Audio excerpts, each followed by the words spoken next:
All right, what's going on, guys? So I had a few people message me in regards to that Dodge Ram, that BB shot that I had fixed. Just kind of wondering how we were able to get that out and get it out clean.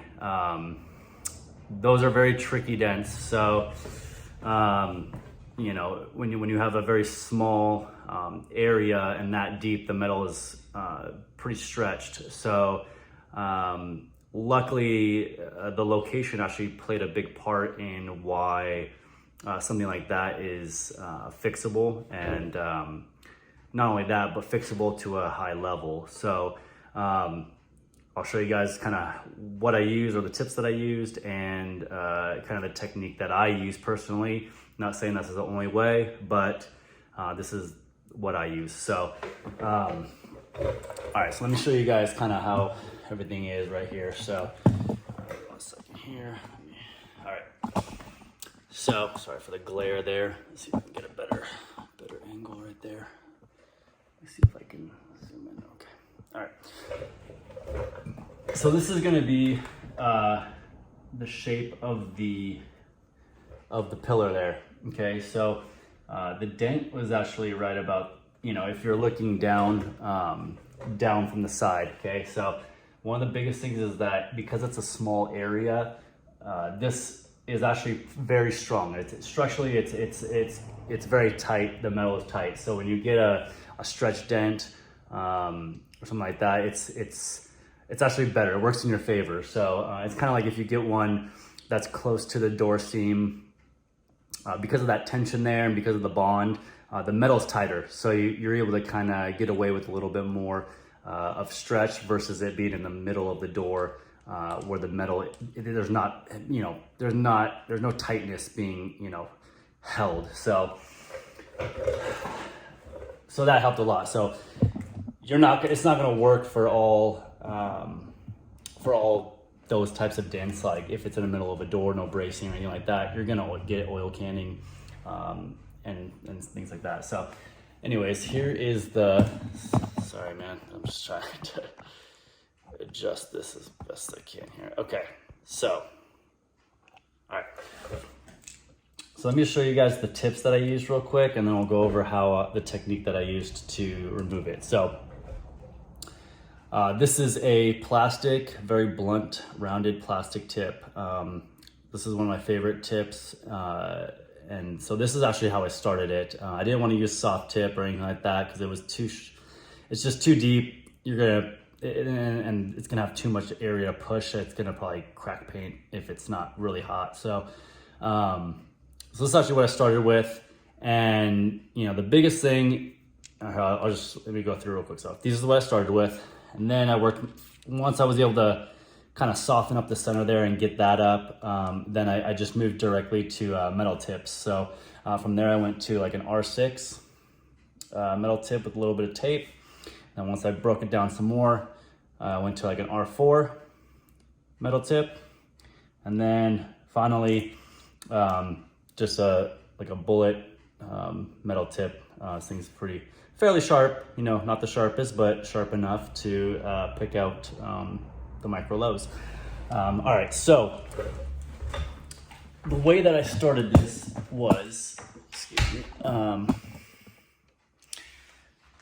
so I like to use this tip right here because one of the biggest things is I don't want to slip. I want to grab where the deepest part is, right? So a lot of times if you try to use a sharp tip, you're going to be missing the center. You're just going to be sliding all around it. You're not going to get a good contact. So I like to use something more blunt, but that's hard, not metal. You know, this is why I like to use the plastic tips. So let me put this back a little bit there. Okay. So, you know, we want to try and hit the very center right off the bat. Okay, like the thing we're trying to do is break down and soften up that center because it's just, you want to get that center up. So what I do is I push directly in the center, right? And push it, and so I over push it basically. So you're gonna get something like this, I'm gonna put, this is exaggerated, but I'm gonna push like this. It's gonna have still gonna have a little low there. So it's gonna kind of look like that, okay? See if we can get a good, so you see there's still gonna be a low right there, okay? And then what I do is I take a semi-sharp knockdown, plastic knockdown, and we just start knocking down each ridge, okay? As close to the center as possible, because we're just, again, we're trying to just soften everything up here.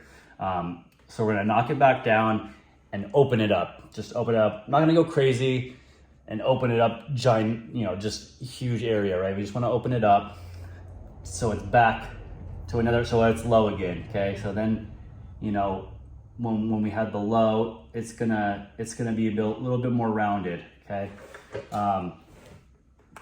Again, straight towards the center.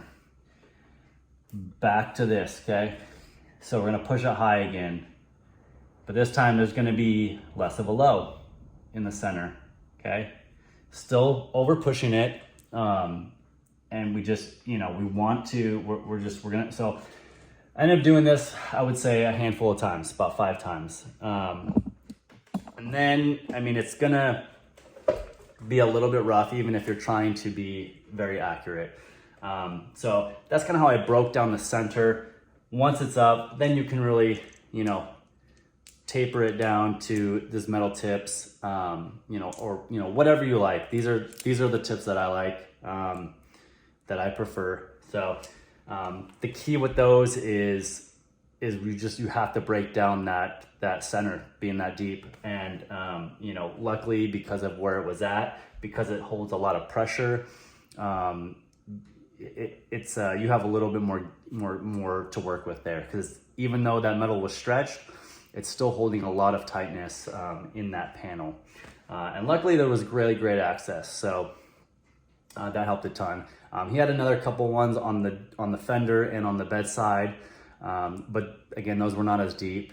And also keep in mind, the reason that pillar, or that, you know, that area was deeper than the other BB shots was also because of that tightness of that metal. So being that metal was very strong, the impact was very direct, versus on the bedside or on the fender. You know, when it gets that impact, there's a lot more area for that energy of the BB to be dispersed. So even though the BB is going to hit it and still make a dimple, there's a lot more give in that panel. So it's not going to, you know, being not as, you know, rigid, it's not going to make a super deep pinpoint like that. But so anyways, that's my techniques about how I, you know, break down that center and got that Dodge Ram out. So yeah, hopefully that helps, guys. And yeah, let me know if you have any questions. All right, thank you.